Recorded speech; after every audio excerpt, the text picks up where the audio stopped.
ಈಗ ನೋಡಿ exercise number 2.3 question number 8 ಏನು ಕೊಟ್ಟಿದ್ದಾರೆ, provide the number in the box ಅಂತ ಕೊಟ್ಟಿದ್ದಾರೆ. ಸಚ್ ದಟ್ 2/3 ಇಂಟು ಬಾಕ್ಸ್ ಕೊಟ್ಟಿದ್ದಾರೆ ಎಂಟಿ ಬಾಕ್ಸ್ ಇಸ್ ಈಕ್ವಲ್ಸ್ ಟು 10/30 ಆಗಬೇಕು.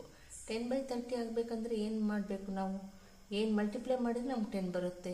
ಟೂಗೆ 2 ಇಂಟು 5 ಮಾಡಿದರೆ ನಮಗೆ 10 ಬರುತ್ತೆ ಅಲ್ವಾ. ಸೊ ಹಾಗೆ 3 ಏನು ಮಲ್ಟಿಪ್ಲೈ ಮಾಡಿದ್ರೆ ನಮ್ಗೆ 30 ಬರುತ್ತೆ.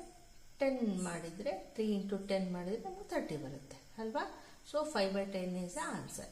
ಇನ್ನೊಂದು ಕ್ವಶನ್ ಕೊಟ್ಟಿದ್ದಾರೆ ನೋಡಿ, the simplest form of the number obtained in box is ಅಂತ ಕೊಟ್ಟಿದ್ದಾರೆ. ಈ 5/10 ಇದೆ ಅಲ್ವಾ, ಇದ್ರದ್ದು ಸಿಂಪ್ಲೆಸ್ಟ್ ಫಾರ್ಮ್ ಏನು, 5 1s 5 2s. So 1/2 is a simplest form ಅಂತ ಹೇಳ್ಬೋದು. This is the answer. Okay, ಈಗ ನೆಕ್ಸ್ಟ್ ಒನ್ ನೋಡಿ 2.3 ಎಕ್ಸಸೈಸ್ ನಂಬರ್ ಕ್ವಶನ್ ನಂಬರ್ 8 ಏನು ಕೊಟ್ಟಿದ್ದಾರೆ, provide the number in the box such that 3/5 into fill in the blank ಕೊಟ್ಟಿದ್ದಾರೆ 24/75 ಆಗಬೇಕು answer. So ನಮಗೆ ಏನು ಮಲ್ಟಿಪ್ಲೈ ಮಾಡಿದರೆ ನಮಗೆ 24 ಬರುತ್ತೆ 3ಗೆ. ಸೊ 3 8s ಮಾಡಿದರೆ ನಮಗೆ 24 ಬರುತ್ತಲ್ವ. ಸೊ 3 8s 24 ಬಂತು. ಈಗ 75 ಬರಬೇಕು ನಮಗೆ. 5 ಏನು ಮಲ್ಟಿಪ್ಲೈ ಮಾಡಿದರೆ 5ಗೆ ನಮಗೆ 75 ಬರುತ್ತೆ. 15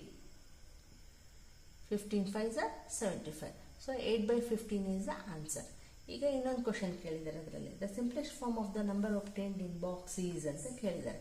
ನೋಡಿ 8/15ಗೆ ಕ್ಯಾನ್ಸಲೇಷನ್ ಮಾಡಿದರೆ ಸಿಂಪ್ಲೆಸ್ಟ್ ಫಾರ್ಮ್ ಆಗುತ್ತೆ. ನೋಡಿ ಕ್ಯಾನ್ಸಲೇಷನ್ ಹೋಗುತ್ತಾ, ಹೋಗಲ್ಲ. So simplest form of the number obtained in box is 8/15 itself. Okay, ಈಗ next one.